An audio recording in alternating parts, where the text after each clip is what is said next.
Fala galera! Vamos entrando, todo mundo tá entrando, vamos dar um tempo aí pro pessoal acessar. Vamos, se vocês quiserem compartilhar ou mandar esse link, essa aula aí para alguém que esteja interessado, eu vou passar um conteúdo bem bacana que eu já venho preparando já há alguns meses. Deixei a fábrica toda nos trinques. Normalmente tem que deixar arrumadinha a fábrica, mas no dia a dia acontece que a gente vai deixando uma ou outra sujeira, outra coisa para fazer com muita demanda, mas agora a gente deu um talento aqui. Eu pedi para os meninos deixar as salas organizadas para a gente poder gravar, para poder passar um conteúdo bem especial e bem detalhado para vocês. Não sei quantas pessoas vão assistir a aula, sei que eu vou estar aqui, vou dar o melhor de mim, com bastante energia, tentar passar o máximo de conteúdo dentro desse tempo que a gente tem, que não é bastante coisa, bastante conteúdo se a gente for falar de todas as etapas, mas eu vou passar um resumão e todo mundo com certeza até o final da aula vai ter bastante noção de como que a gente trabalha, de como que faz uma prancha, de algumas técnicas nossas que a gente desenvolveu esses anos aqui.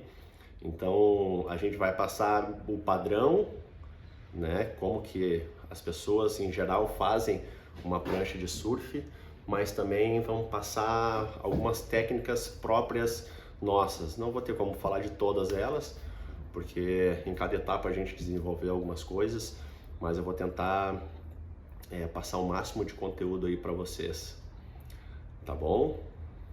Feito, todo mundo já tá aí, então vamos parar de enrolar e vamos para a aula. Primeiramente, eu quero me apresentar. Eu me chamo Juliano Amoretti, eu sou shaper e designer aqui da Noah Surfboard, que é uma fábrica aqui em Florianópolis. Quero dar os parabéns para todo mundo que tá assistindo a nossa aula.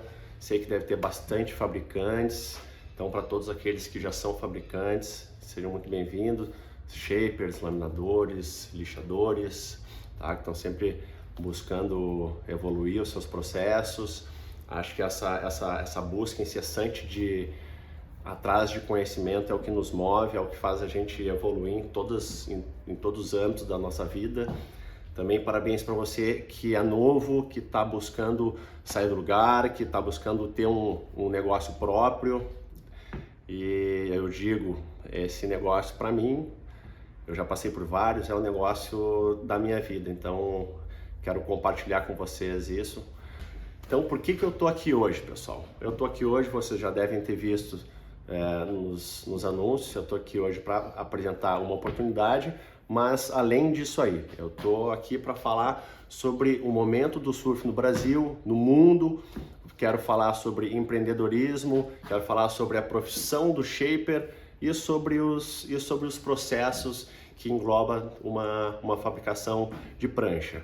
Então essa aula aqui, pessoal, ela engloba todos os níveis, tá? Desde a pessoa que não entende nada, que eu vou tentar passar um basicão, um geral, mas também para as pessoas que já trabalham como lixador, como laminador, com shaper, porque eu vindo, por mais seja esse pouco tempo, né, 7 anos que eu faço prancha, eu vi que tem muito disso. O shaper só faz o shape, o laminador não lixa, então tem o lixador, o shaper às vezes pinta, mas não existe são poucas as pessoas que entendem de todos os processos. Então é bacana saber sobre todos os processos, tá bom? Então, por mais seja laminador e lixador, é legal vocês verem todos as nossas salas, ver todos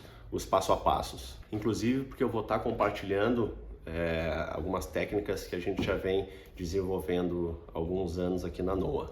Então, pessoal, o que eu quero dizer? Tem muita possibilidade nesse negócio, tá? Sendo o backshaper, sendo o laminador, pô, tem laminador aí que ganha 7 mil reais por mês ou mais, tá? Eu conheço aqui em Florianópolis, tem alguns laminadores que já passaram por aqui, que eles ganham essa média aí, 6 mil, 7 mil, também depende do mês, porque depende, é variável, né? Mas de qualquer forma, se tu for ver dentro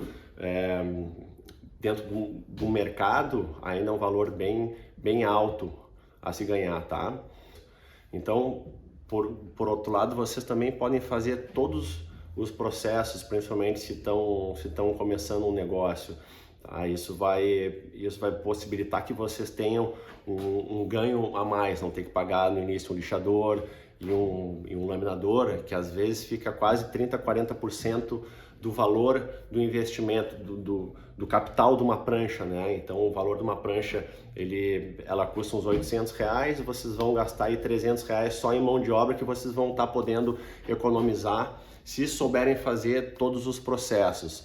Também tem outro lado, eu não quero fazer tal processo, não quero laminar. Vocês entendendo sobre a laminação, vocês vão poder ter mais controle sobre o produto de vocês vão saber onde é que foi o erro, se o laminador está laminando bem, se está laminando errado, vocês vão saber sobre os tecidos, sobre reforço, se está bom só 4 onças, se tem que colocar 8 ou 12. Então são conhecimentos que, sendo a marca de vocês, é fundamental que vocês saibam. Tá? Eu falo isso porque eu não sabia, eu fiquei amarrado muito tempo esperando um laminador que não veio, esperando um lixador que não veio, ou às vezes no início não tinha dinheiro para pagar, ficava com aquela prancha parada aqui. Então uma coisa que eu falo, é muito importante vocês saberem fazer todos os processos, porque o dia que precisar, e vocês vão precisar algum dia, vocês sabem, tá? Então, pessoal, só lembrando, fique até o final, a aula vai ser legal, a aula vai ser interessante, vou estar passando todos os processos e no final vai ter uma surpresa aí para todo mundo, então fiquem até o final, tá bom? Então, galera, quero falar sobre o momento do surf que o Brasil está vivendo, que eu acho que todos já sabem, desde as últimas décadas está sendo o ápice, né? A gente tá com alguns campeões mundiais nos últimos 8 anos aí, a maior parte foram títulos de brasileiros. A gente está tendo empreendimentos bem forte voltado para o surf, tem piscinas de ondas com resorts. Para vocês terem uma ideia, ano passado a indústria do surf movimentou 7 bilhões de reais, enquanto a gente tem 5 milhões de praticantes. Então o mercado é muito grande, a gente pode ter bastante clientes, tá? E a gente sabe que as grandes marcas ainda estão dominando o mercado, né? São marcas tradicionais, marcas com nome forte, com marketing muito bom, bastante patrocínio. Porém, a gente também está chegando num momento onde o acesso aos insumos, à resina, ao bloco, a gente com os pequenos fabricantes conseguem ter acesso aos mesmos insumos. Tá? Então, o que eu quero dizer com isso? Se a gente fizer um trabalho bacana, tá? Seja ele com visual, seja ele com shape, com a forma, com marketing, tem espaço para todo mundo. A gente tem a indústria pouco explorada aqui por nós fabricantes brasileiros, que é a indústria do Kitewave. A gente tem 2 marcas que são as principais hoje, que são havaianas, que tem a Cabrinha, tem a Dualtone, tem a Norte, e aqui no Brasil essas pranchas são pouco exploradas. Enfim, tem mercado do foil, tem stand-up, longboard, para quem quer para uma linha mais clássica, tem fabricante só de longboard, tem fabricante só de prancha de surf. Então a gente tem muitas possibilidades para estar explorando. Só fazer um trabalho bacana, uma prancha legal, trabalhar bastante o marketing, que com certeza todo mundo consegue um espaço para vender, para prosperar. Então, deixa eu contar um pouquinho como que eu vim parar aqui numa fábrica de prancha. Eu já sou empreendedor já há bastante tempo, já abri bastante negócio e fechei também bastante negócio. A Noa é o meu negócio que eu sei que eu vou seguir para a vida e que eu estou mais tempo, mas eu tive alguns outros. Eu já tive pizzaria, trabalhei 12 anos para Ipiranga dando treinamento para as AMPM, mas quando eu cheguei aqui em Florianópolis, que eu já surfo já desde os meus 13 anos, eu lembro que eu entrava numa fábrica de prancha, aquele cheiro eu já queria saber como é que era feito os encaixes de quilha. Naquela época tinha os primeiros encaixes, antes era só as quilhas fixas. Então eu vindo morar aqui, eu pensei, putz, eu preciso abrir um negócio aqui que eu vou abrir. E eu fazia leste quando eu tinha 17 anos, uma marca que se chamava Negu.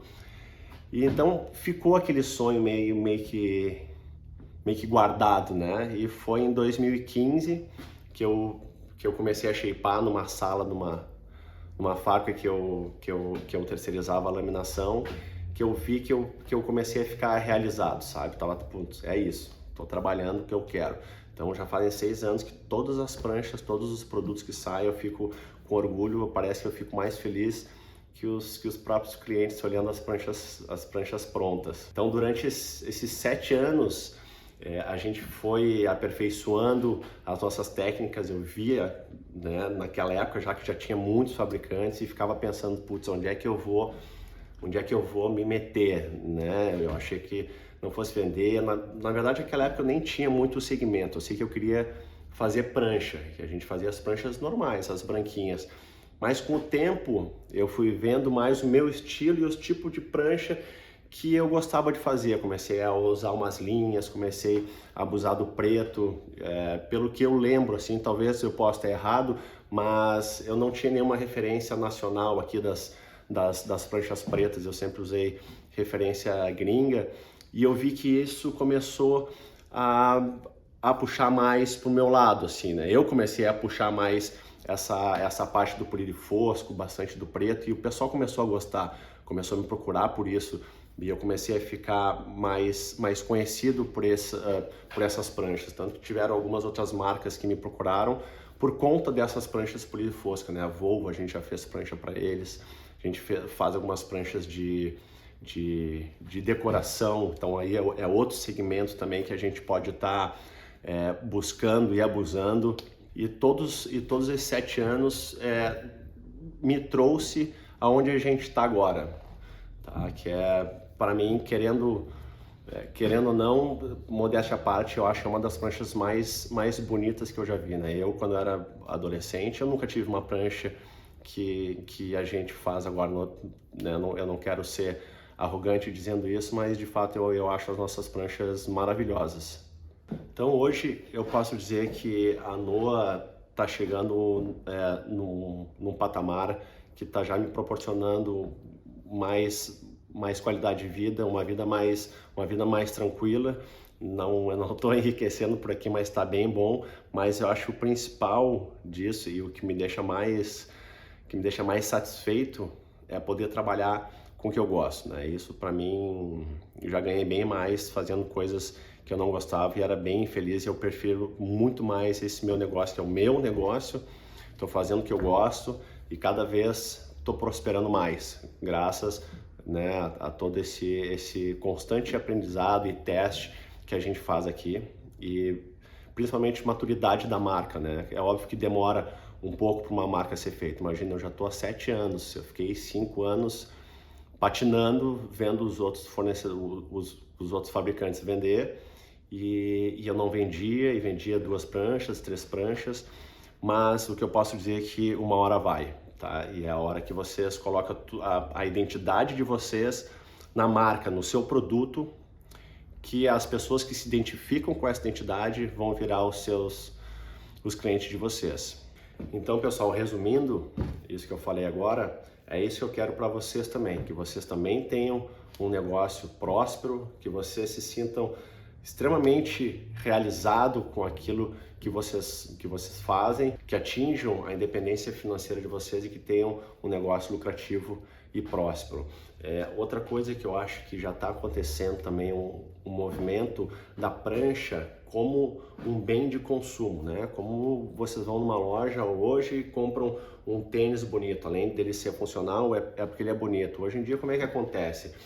Que eu vejo aqui que os meus clientes vêm aqui, pegam uma prancha às vezes mais cara, às vezes não, normalmente é mais cara, né? Porque as pranchas, um exemplo, uma GS da vida vai estar 2.800, 3 pau, 13.500 umas pranchas, mas porque é o atleta tal que surfa. Só que não necessariamente essa prancha vai fazer com que o cara surfe, né? Então, um dado importante é que 95% dos clientes que vêm aqui na NOA não são profissionais, não vivem disso, né? Não querem, eles não vão dar aéreo, enfim, são os caras que querem curtir, querem chegar na praia e ter uma prancha bonita, óbvio, que seja funcional, que tenha remada, que tenha entrada de onda.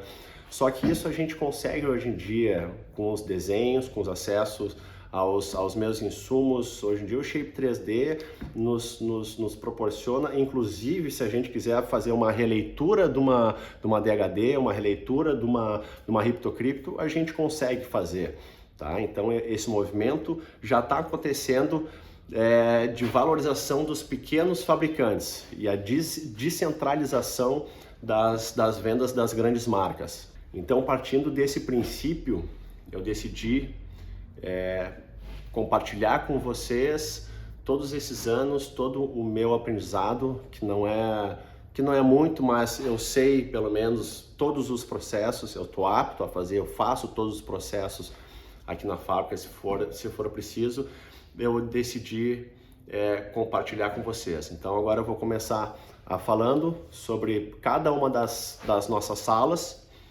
e o que cada uma faz dentro de uma fabricação de prancha.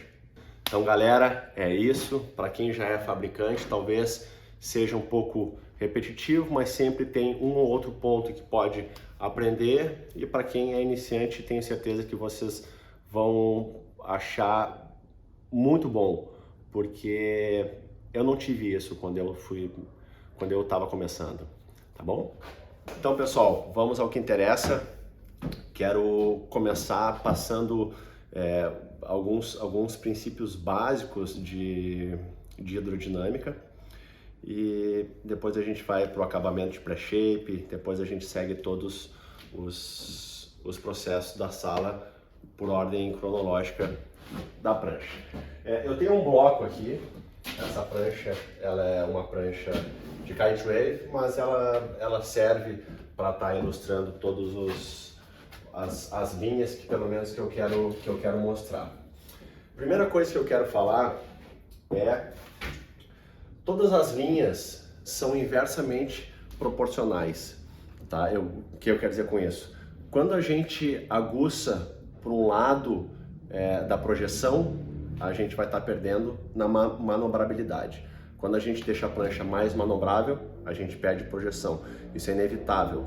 Então a gente tem que estar sempre deixando uma prancha harmônica, né? Com outline, com rocker, com borda, com deck, com posicionamento de quilha. Inclusive o posicionamento de quilha é a última ferramenta que o shaper tem para deixar a prancha com mais drive ou mais manobrável, tá? Por que isso? A gente fez uma prancha, tá? Eu tô olhando ela, eu vi que ela tá com o rocker bem baixo, vi que a borda tá bem estreita, vi que vai ser uma prancha dura, tá?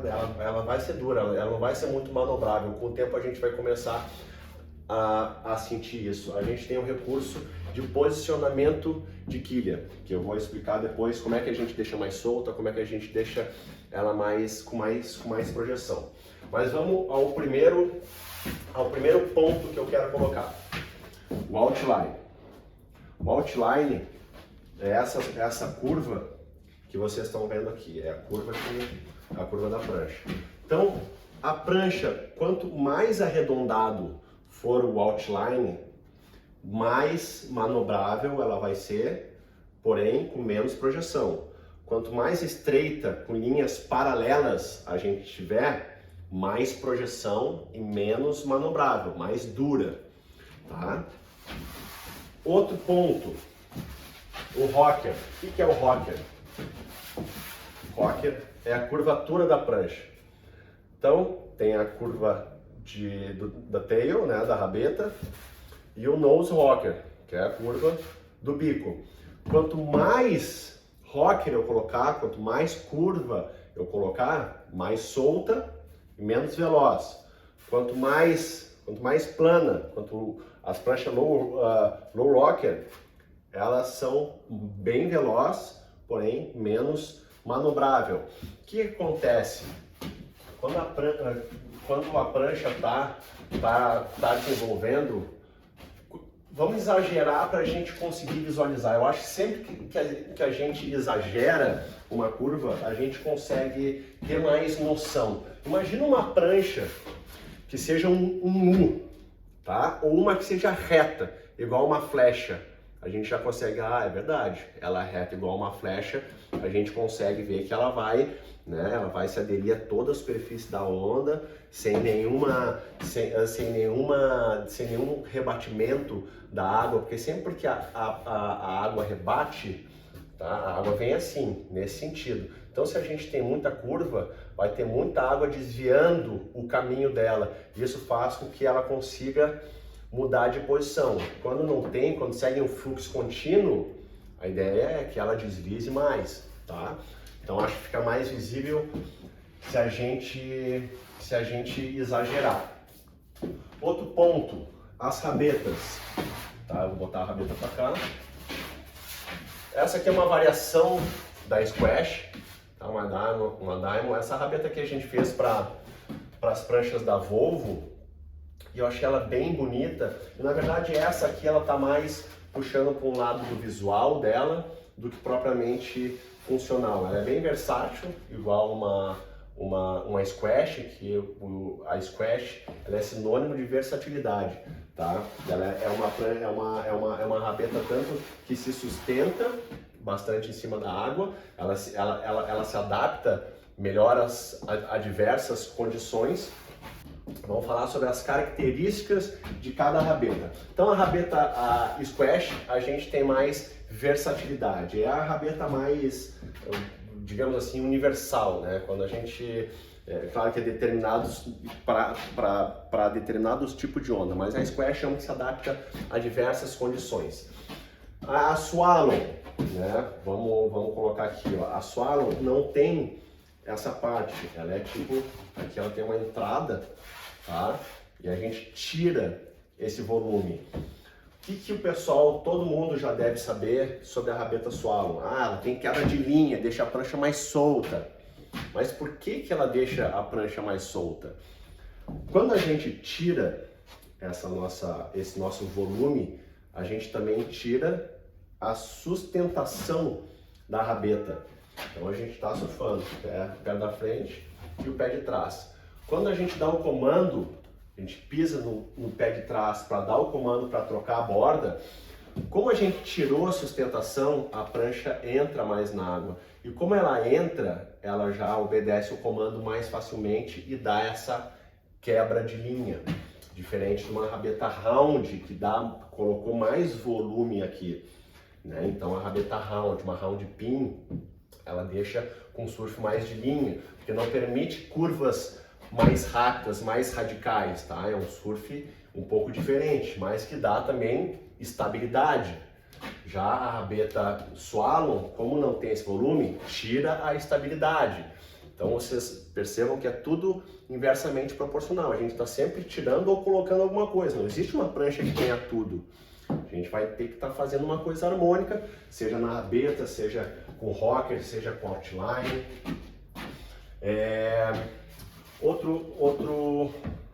Outro ponto bem interessante é a borda, tá? O caimento de borda, o deck, tem os dome deck. O dome deck é o caimento então tem o box, né? A prancha mais box, que ela tem a borda mais alta, ou tem os dome deck, que são mais caídos. O que acontece quando a gente cai aqui, quando a gente tira também esse volume?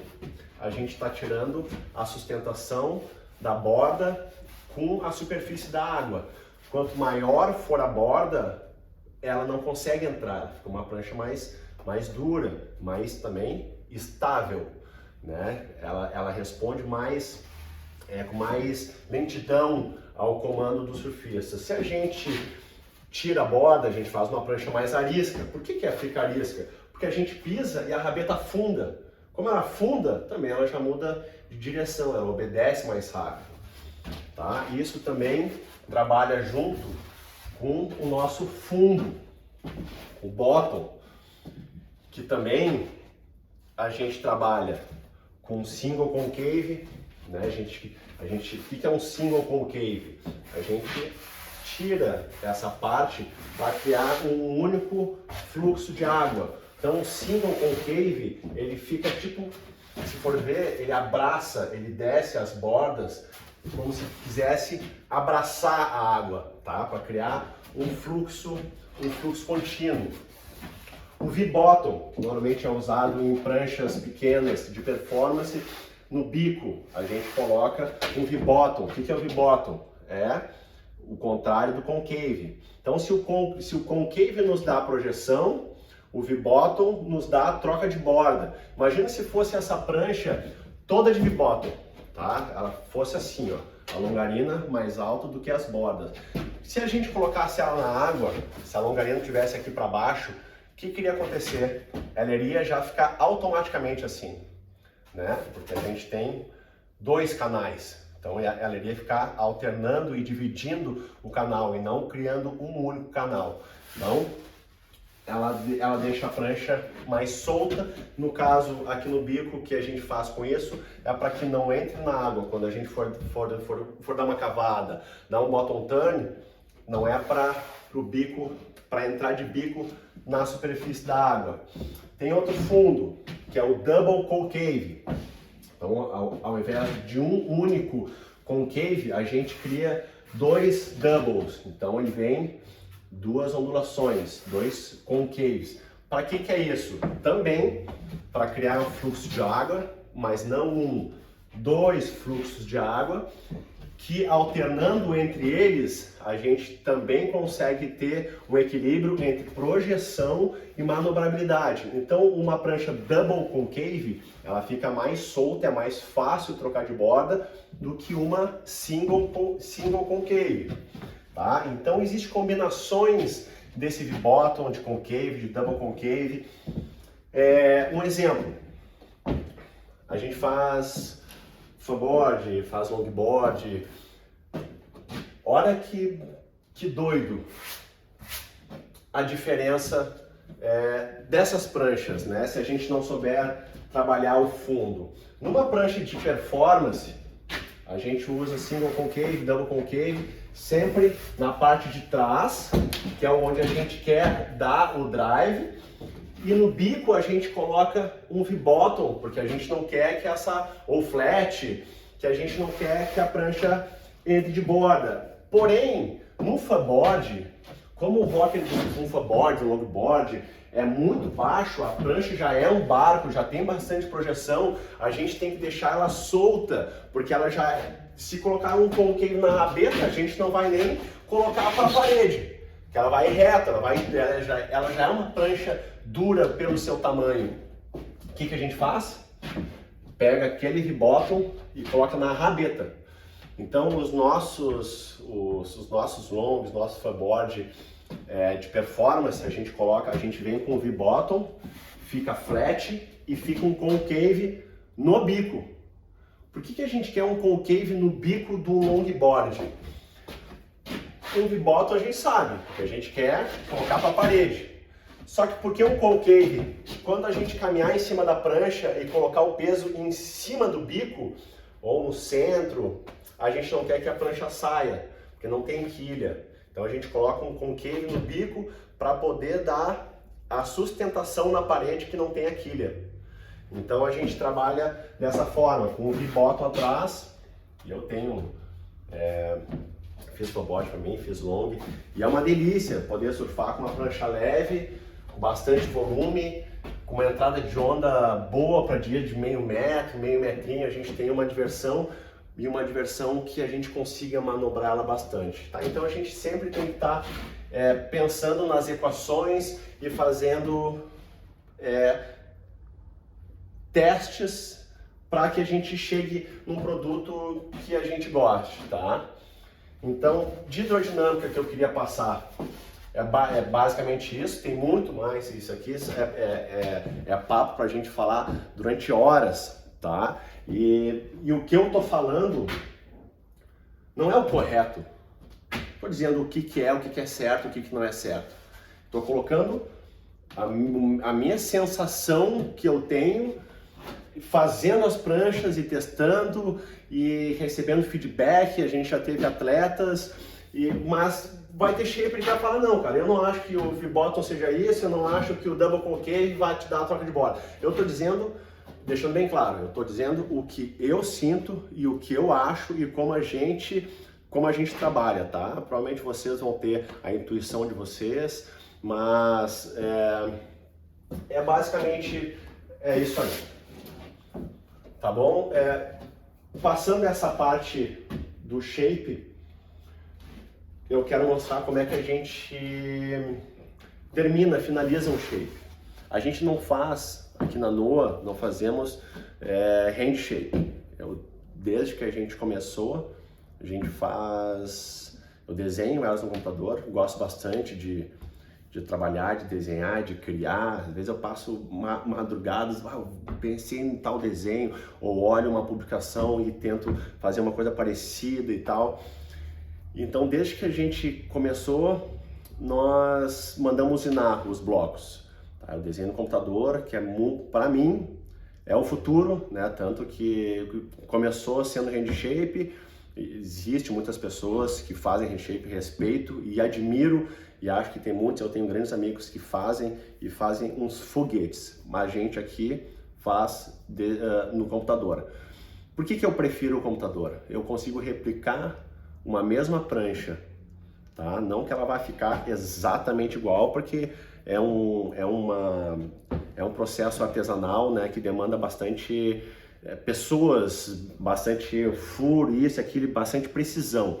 Então a gente não consegue replicar 100% uma mesma prancha. Sempre vai ter uma outra coisinha que pode mudar, o banho ficou um pouquinho mais grosso, o lixador lixou um pouquinho mais, o cara do copinho mudou um pouquinho a inclinação e já é outra prancha. Porém, a gente consegue fazer ela muito mais parecida uma da outra. Eu posso pegar um cliente, cara, eu quero essa prancha aqui, eu vou lá, eu vou estudar, vou fazer uma releitura dela e consigo replicar ela no computador. Então a gente manda usinar, chega o bloco para mim, chegou o bloco, eu tenho as minhas ferramentas que eu vou mostrar para vocês agora. Muitas ferramentas eu fiz na mão e eu vou mostrar como que eu faço, de uma maneira bem simples e que eu já faço há muito tempo. Eu só fui desenvolvendo um pouco mais o meu processo mais fácil para chegar naquele produto, que eu demorava mais tempo e hoje eu não demoro tanto para fazer. Mas isso eu acho que é o caminho evolutivo de qualquer coisa de repetição. Se tu repetir muitas vezes um processo, tu vai ficar bom nesse processo, é o que se espera. Então, vamos lá, eu vou apresentar a minha sala, bem simples, primeira vez que eu vou estar abrindo a minha sala. Eu vou te falar que no início eu tinha, não digo vergonha assim, mas sabe quando, eu já fui em várias fábricas, eu olho e, os caras têm uma sala de shape assim, com umas ferramentas pica, umas ferramentas cheias de taco, de pagar uma grana, e a minha não tem nada disso. A maior parte das minhas ferramentas fui eu que fiz, e elas que estão fazendo as minhas pranchas até hoje, tá? Então, o que eu quero dizer com isso? Muitas ferramentas que vocês vão utilizar, vocês não precisam comprar especializada. Claro que tem algumas que vêm muito a facilitar, mas que vocês conseguem. Eu vou dar só um exemplo que eu tô falando, tá?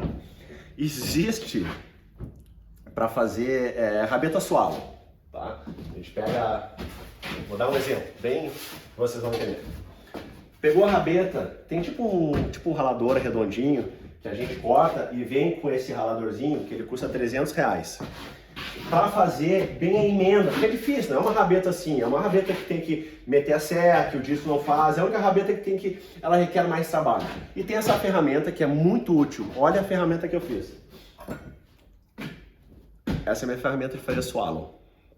Eu tenho uma lixa 60, depois eu vou falar sobre as lixas, para quem não sabe, e eu uso um taquinho, que vem numa seda. As minhas sedas personalizadas vêm num taquinho enrolada, eu peguei esse taquinho, colei, isso aqui eu corto e eu faço o mesmo redondo, com uma ferramenta que me custou a folha, né? Nenhuma folha, deu R$4 eu gastei para fazer essa ferramenta. As minhas bordas, tem um cara, como é que tu marca essas bordas tão bonitas e tal, porque às vezes a gente marca, pinta a borda, ou às vezes a gente isola a borda para pintar o deck.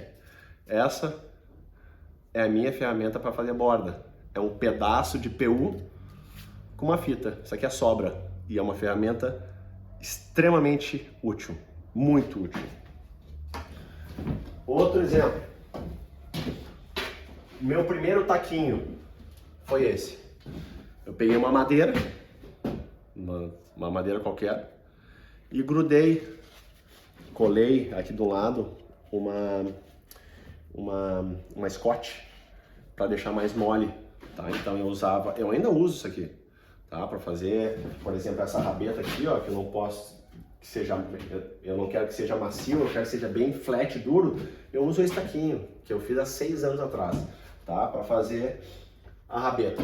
O único taquinho que eu investi foi esse aqui, que ele é, pra mim, por que ele é melhor? Porque ele é um pouco maior só, é só por isso que eu uso ele, mas eu poderia ter feito esse meu aqui um pouco maior. Aí vai ter cheio dizendo, cara, mas as ferramentas se usar é muito melhor. Lógico que é, com certeza, se eu tiver só ferramenta top, vai ser muito melhor de trabalhar, vai, mas assim, ó, eu não senti falta nenhuma, já usei ferramentas muito boas, mas não preciso. Por quê? Porque a gente já faz o desenho e o trabalho grosso quem faz é a máquina, a gente só tem que alisar ela, tá? Então as minhas ferramentas duram muito e são muito úteis e bem baratas. Isso aqui eu fiz também, peguei de travesseiro e coloquei uma tela.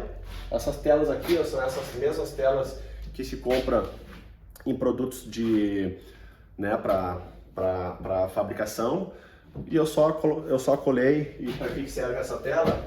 Para alisar o bloco final. Ó. Não precisa mais.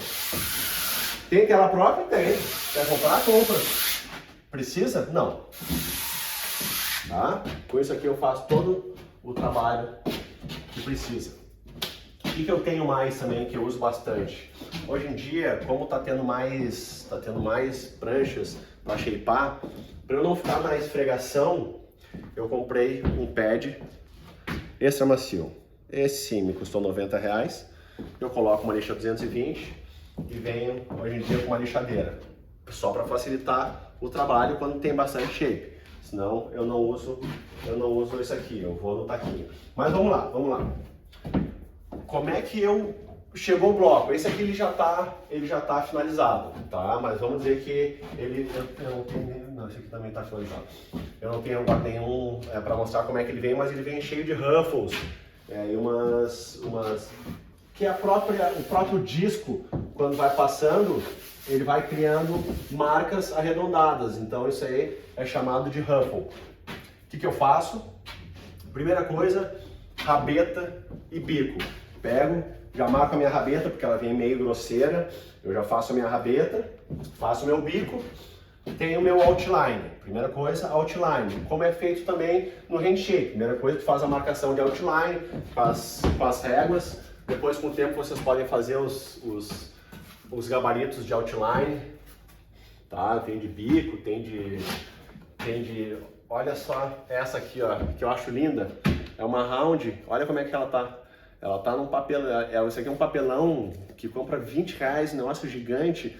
Dá para fazer os gabaritos quando chegar uma prancha. Gostei dessa prancha. Coloca embaixo, faz o desenho dela, sabe? Então isso aqui com o tempo vocês vão fazendo. Tem shaper que tem um monte de template, né? Depois que eu fiz o outline, pego o taquinho, EPS, vamos dizer, tá?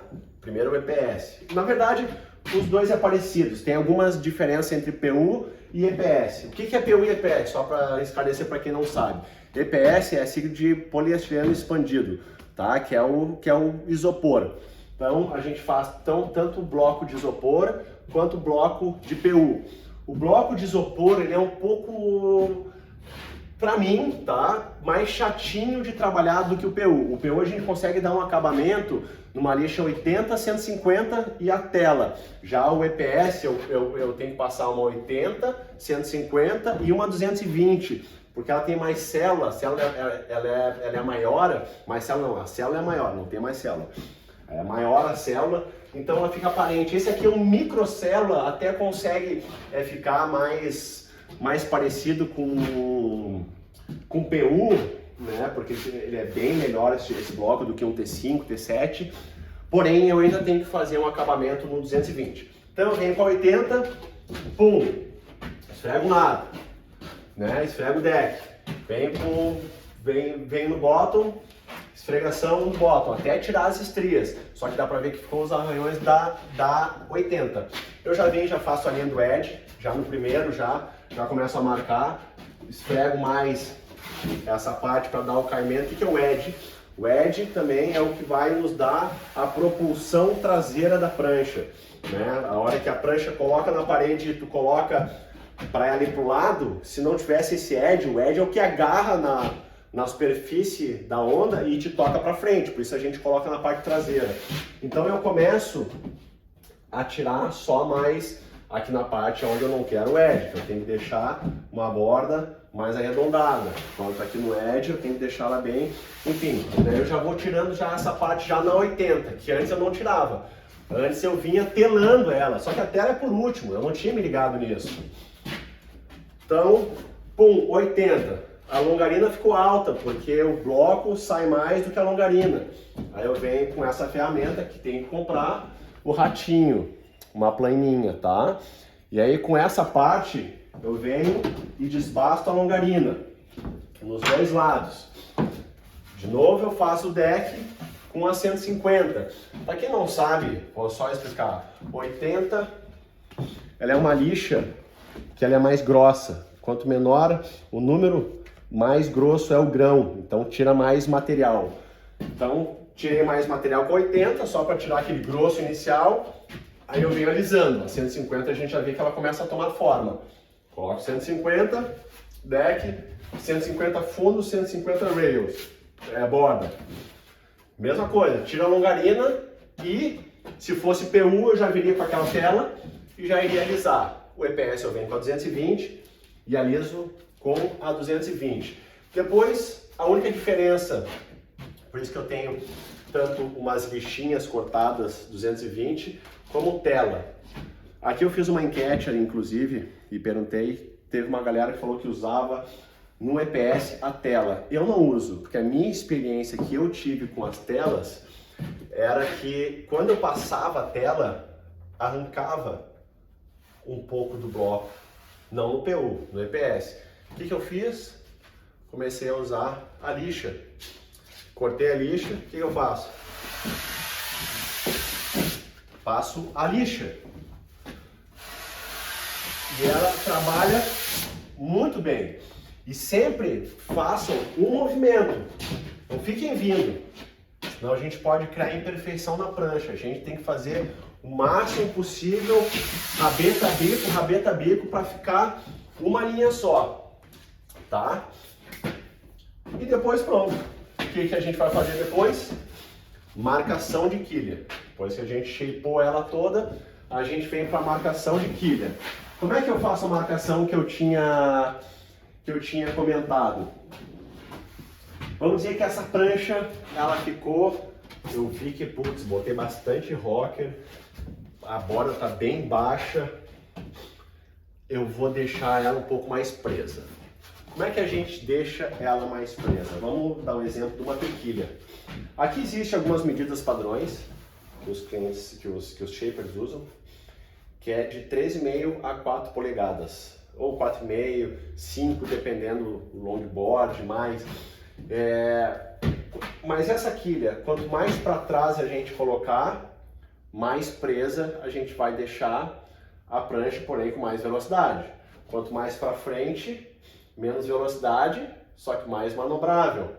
Então eu posso ajustar um pouco essa distância. A distância que eu uso é de 3,5 até 4, para uma prancha de 5,5 a 6,4. Outra, da mesma forma, a gente pode fazer das laterais. Quanto mais as quilhas laterais, ela tem angulações. Então quanto mais angulação eu colocar na prancha, mais eu vou estar dando manobrabilidade para ela. Quanto mais paralela eu colocar, mais projeção eu vou estar colocando para ela. E no caso, né, só uma informação extra, nas pranchas de kite a gente coloca elas mais paralelas, por quê? Para que uma quilha não fique brigando com a outra, porque uma prancha de kite, o motor é o kite, né, já está sendo puxado, atingindo 30, 40 km por hora. Isso eu senti nas minhas pranchas. Eu fazia a marcação como prancha de surf e vi que quando eu estava andando tinha uma coisa que estava prendendo a prancha e eu não estava entendendo o que era. E depois que eu me liguei que era a quilha que estava assim, ó, muito angulada, igual uma prancha de surf. Então esse é só um bônus, um dos pontos que muda uma prancha de surf é a angulação. Ela é mais reta para não brigar entre elas, né? Imagina, vamos exagerar, que nem eu falei, se a gente colocar uma quilha totalmente assim, ó, bem angulada, a gente vai estar criando um arrasto incrível nela, né? Então a de kite a gente não quer esse arrasto, a gente coloca ela mais paralela. Ah, mas eu quero uma prancha mais solta. Aumenta o rocker, diminui o tamanho, faz um skate, mas não criar arrasto das quilhas. Queria mostrar outros, qual foi as ferramentas mais caras que eu tive aqui, que eu precisei, porque é preciso comprar para ter isso sim, para quem quer ter um produto de qualidade. Eu até vi pessoas que não usam gabarito para colocar o copinho de quilha, mas se quiser ter um produto com acabamento, com qualidade, tem que investir. Tem uns bem baratos, esses que eu comprei são caros. Hoje em dia eu tenho um fornecedor que disponibiliza, olha, 1/5 do preço que eu paguei, porque eu comprei original. Um exemplo, esse copinho, esse gabarito de furação de quilha Future, um baita no gabarito. Só que isso aqui na época eu paguei R$900. Tá? A gente vê os pontos, então eu marquei os pontos, a gente vê os pontos aqui, tira e faz o corte. Esse aqui em uma etapa só é bem bom. Só que é caro. Existem outros gabaritos que fazem a mesma coisa. Por exemplo, deixa eu guardar esse aqui. Tem esse aqui, ó. Posso falar o fabricante? Da G-Pro. Não vou falar, porque você está nesse fornecedor. Então repete isso aí. Ó, então tem esse daqui, que é um fornecedor que eu tenho, que é, ó, a gente tira e faz em 2 etapas. O meu é em uma etapa, esse aqui é em 2. Então eu tenho esses dois, caso precisar, e esse aqui é bem mais barato. Esse aqui é R$150. E aquele, hoje em dia eu nem sei quanto tá, mas deve estar mais de 1.000. Se há 6 anos atrás eu paguei R$900, tá? Então tem alguns gabaritos que vocês vão ter que comprar, se for fazer as instalações, se for fabricar. Mas bastante, olha só esse gabarito que eu fiz para caixa de quilha. Na verdade esse não fui eu que fiz. Esse foi um rapaz que trabalhava aqui, o Rodrigão. Ele fez, olha que coisa engenhoca. Então a gente usava isso para fazer caixa. Ficava legal? Não, mas dava para fazer. Mas dava para ver que ficava um outro errinho que eu não quis. Aí o que eu fiz? Comprei daquele mesmo fabricante esse aqui, ó, por R$200. Tá? Então tem algumas coisas que vocês vão ter que ter, só que é uma vez que vocês vão comprar. Feito? Então, passado aqui, vamos para a laminação. Então, pessoal, essa aqui é a nossa sala de laminação. A gente tem um cavalete só, com bandeja. Bandeja para quê? Para poder apoiar os potes, para a resina que pingar não pingar no pé do laminador. A gente tem que ter essa altura, né, para poder trabalhar tanto em cima quanto a virada, o free lap, né, a virada aqui de borda do tecido. E aqui a gente está trabalhando com tecido tanto 4 onças, que é a gramatura do tecido, é um pouquinho mais fina, e um de sarja 6 onças. Né, isso, as onças é para especificar a resistência que vai ter. Então, algumas pranchas a gente usa 2 tecidos de 6 onças, Algumas pranchas a gente usa, por exemplo, as de PU, para ficar mais leve, a gente coloca só um tecido no fundo de 4 onças. As pranchas de epóxi, como o bloco já é leve, ele flutua um pouco mais porque tem mais ar dentro, a gente usa de sarja para dar esse peso a mais, para a prancha não ficar tão leve e ao mesmo tempo já dá mais reforço. E as pranchas de kite, como essa aqui, a gente coloca mais tecidos. Então tem diferenças entre os tecidos e camadas para buscar o equilíbrio entre resistência e peso. Então aqui também na laminação tem um know-how, tem um conhecimento de testes que a gente já fez aqui de diversas formas para ver qual é o melhor jeito que fica o nosso produto, né? Seja para prancha de kite, seja para stand-up, seja para prancha de surf, para longboard, todos têm especificações diferentes na hora de laminar. Então, as ferramentas que a gente usa aqui tanto essa espátula aqui é velha, mas é a espátula que eu achei aqui agora, só para mostrar para vocês. Então é uma espátula, uma balança que a gente compra por R$40. Isso aqui é meio que uma baguncinha, mas bem funcional. Essa balança aqui é para pesar a resina epóxi. Espátula, tem que ter pincel para dar o banho e um solvente que a gente usa para estar limpando todos as ferramentas. A tesoura também, tem que ter uma tesourinha boa. Mas eu vou falar, essa aqui eu paguei na época uns R$260, uma tesoura da Mundial. Só que eu comprei uma para cortar só a seda, que eu até especifiquei aqui, ó, só para seda. Paguei R$30 e ela corta muito bem o tecido. Só para vocês terem uma ideia. Tá, essa aqui ela faz um corte bem bom, né? Bem reto. E olha essa aqui, ó, de R$30 não perde nada. Eu vou te falar que até melhora.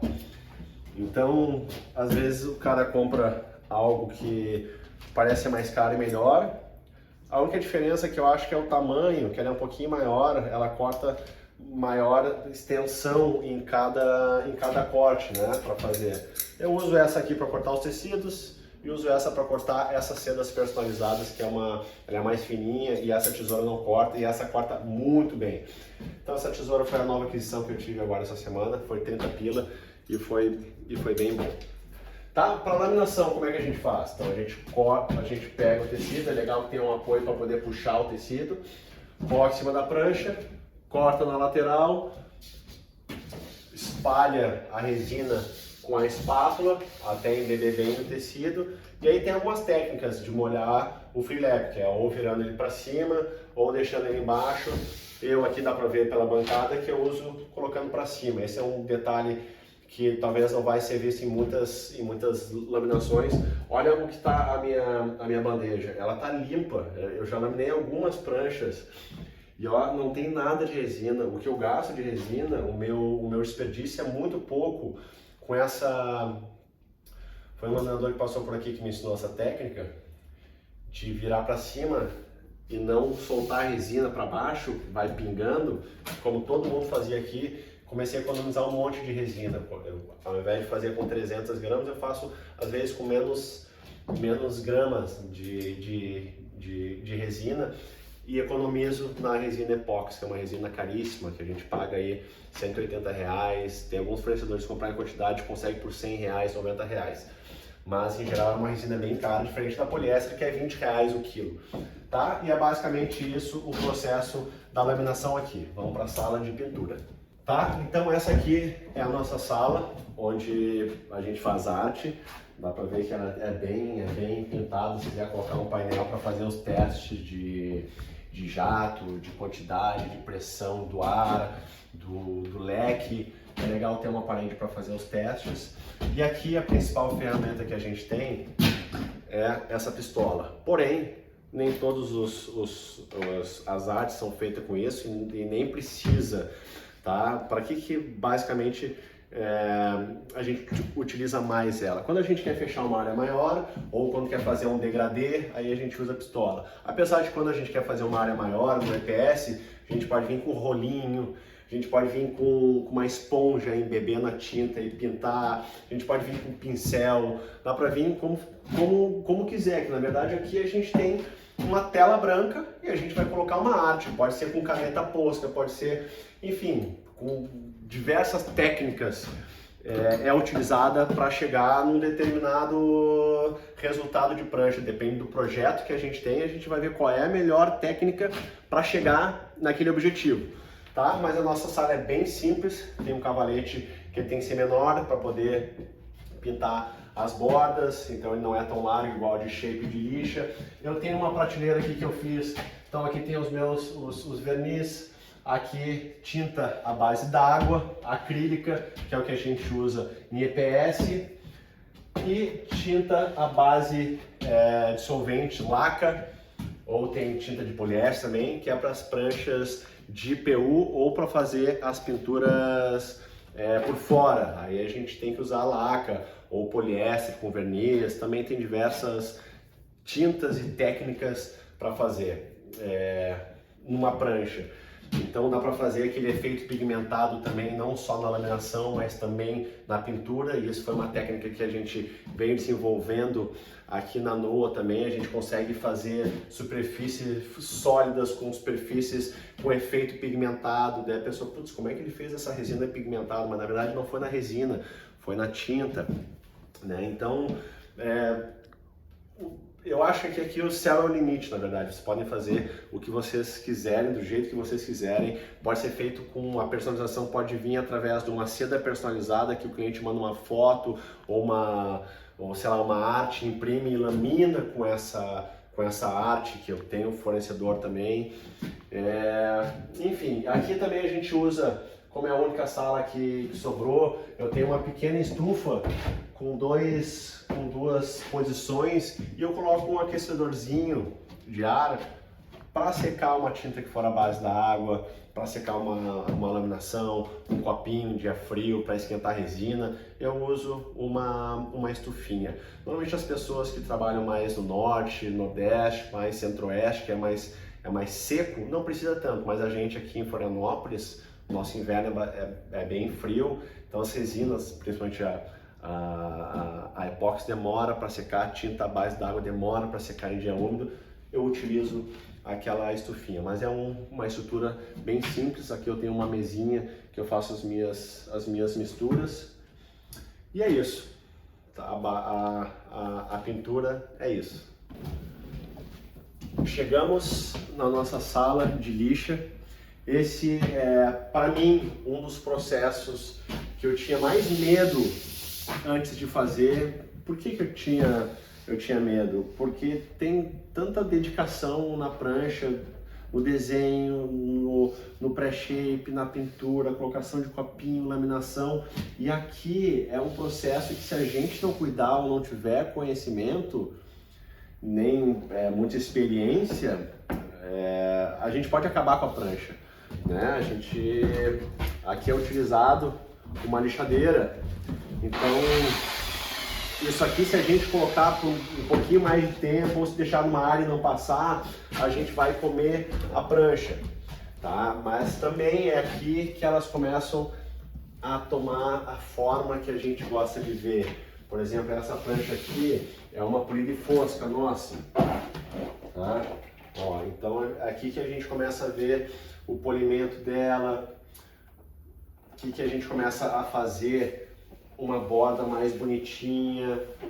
Então a sala de lixa também é importantíssima, porém é um trabalho que requer um pouco mais de experiência. Eu graças a Deus não tive muitos erros nas minhas pranchas, que eu sempre fiz com muita cautela, não botava com muito giro nas minhas primeiras lixas. Procurei estar sempre olhando os lixadores. A minha ideia não era fazer, na verdade, né?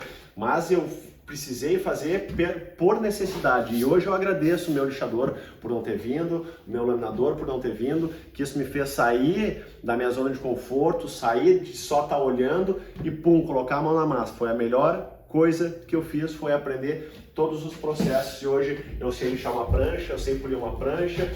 Os lixadores falavam assim, não tem como polir epóxi. Todos que passaram por aqui falavam, não tem como polir epóxi. como não tem como polir epóxi? Coloquei no Google, procurei vídeos de pessoas polindo uma bolinha de epóxi. Então, ó, a bolinha ficou brilhosa, vou polir epóxi. Então, a minha primeira prancha que eu fiz, eu laminei, eu lixei e eu poli o epóxi. E aquilo me deu assim, uma satisfação gigantesca por eu ter feito. Caramba, eu fiz isso aqui, olha só que irado, eu poli o epóxi. Essa não é de epóxi, tá? Essa aqui é de PU. Mas tem uma azul ali, que depois eu posso mostrar. Eu fiz o polimento no epóxi.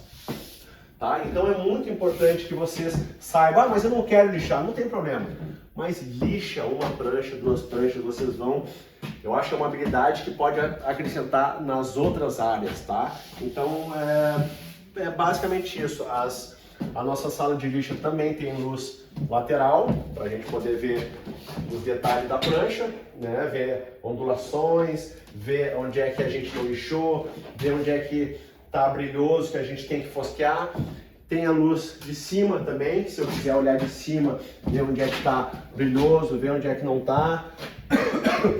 Eu tenho aqui o investimento dessa sala.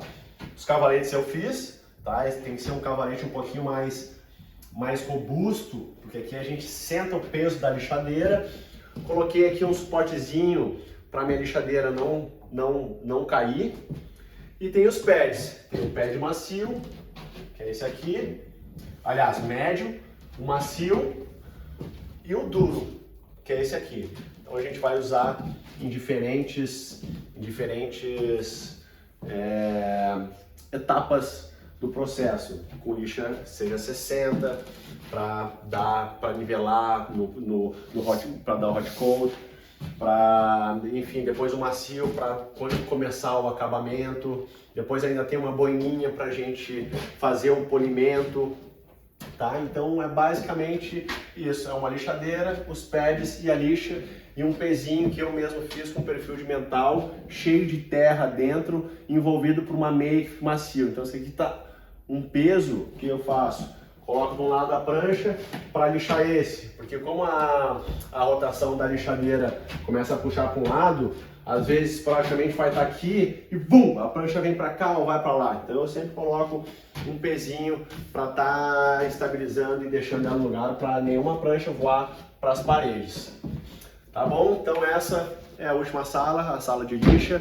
Depois da lixa a gente pode optar ou por dar um verniz, ou por dar uma lixa d'água. Tem pessoas, tem fabricantes que simplesmente finalizam na 220, mas eu acho que fica um pouco grosseiro a resina, ela fica meio esbranquiçada, principalmente se for de epóxi. Então eu sempre opto por invernizar as nossas pranchas aqui. O nosso verniz que a gente usa é um verniz bicomponente, que ele demora um pouco para secar, mas dá um acabamento incrível. Então, pessoal, passado por todas essas salas, passado por todos os processos, a nossa prancha está pronta. É óbvio que não é um processo rápido, eu não consegui falar sobre todos os detalhes que engloba, ainda tem colocação do copinho de leste, a gente não viu a instalação dos copinhos, tem copinho Future, copinho FS2, enfim, tem bastante coisa que eu não tenho como passar para vocês num tempo tão curto e que não fique maçante, até porque eu ficaria umas 15 horas aqui falando para vocês sobre os diversos processos, diversas dificuldades e os jeitos de fazer. Só que quando a gente vê a prancha pronta, nos dá uma satisfação. Chegar o cliente aqui, vem buscar a prancha com aquele sorriso, caraca, essa aí que é o meu foguete e tal. E principalmente depois quando vem nos passando um feedback positivo, isso é extremamente gratificante, né? Mas eu sei que não é fácil. Então, pessoal, é exatamente por isso que eu estou aqui, para apresentar uma oportunidade para vocês, que é o Profissão Shaper, tá? É um curso que eu já venho desenvolvendo, já fazem 4 meses, pensando na melhor forma para passar didaticamente, de uma ordem cronológica, dividido entre teorias, dividido entre práticas, tem todo o nível de detalhamento de todos os processos. As nossas pranchas polida e fosca, todas foram gravadas com uma qualidade incrível, tá? Com bastante dedicação, com bastante atenção em cada detalhe dos processos. Então, pessoal, se vocês quiserem embarcar comigo nesse momento histórico, nessa hora que o mercado está tão aquecido e voltando ao seu lugar, essa é a hora. Nós vamos estar disponibilizando o nosso método da NOA, de todas as nossas pranchas polida e fosca. Vocês vão ter o projeto compacto de uma fábrica que é em 2 containers, que é como é aqui, dividido em 4 salas, vai ter altura de cavalete, tipo de cavalete, para pintura tem um tipo de cavalete diferente, então todos os pontos de tomada, onde é que tem que ter as ferramentas, de bônus vai ter a lista de fornecedores, vai ter o nosso projeto Volvo, como é que a gente desenvolveu uma prancha de wake surf, vai ter 4 desenhos prontos, que já foram testados, já foram aprovados e evoluídos ao longo dos anos com feedback. Vai ter um modelo de longboard, um modelo de fanboard, vai ter um fish performance, uma fish performance, vai ter prancha performance, vai ter prancha de wake surf, prancha de kite wave. Então eu vou estar entregando tudo de mão beijada. Então esse curso ele foi dividido em 9 módulos. Eu levei um tempo pensando como é que seria a forma mais didática e completa para poder estar entregando um material com a maior qualidade possível. Então hoje eu tenho certeza que não existe nenhum produto igual no mercado, até porque não tem outras pranchas, pelo menos aqui no Brasil, que são que nem as nossas, né? Então esses módulos são divididos em uma parte teórica, que eu vou falar muito detalhada sobre cada ponto da hidrodinâmica que eu falei aqui com vocês. Vai ter instalação e como é que mexe no programa Shape 3D, eu vou colocar as minhas dicas, como eu acho legal de trabalhar, eu vou ensinar como é que vocês vão trabalhar, mexer em outline, mexer em rocker, para criar o próprio projeto de vocês. E pode ser principalmente a partir dos meus desenhos, se vocês quiserem. Se não quiserem que sejam os meus desenhos, vocês podem criar os próprios desenhos de vocês. Então esse curso está bem organizado, está bem compactado, a qualidade de imagem está excelente. Eu peguei uma equipe muito boa para me ajudar a fazer um produto com excelência, que é o que eu sempre busco nas pranchas e eu estou buscando nesse curso. Então, vocês adquirindo, eu tenho certeza que vocês vão ter uma baita de uma ferramenta na mão.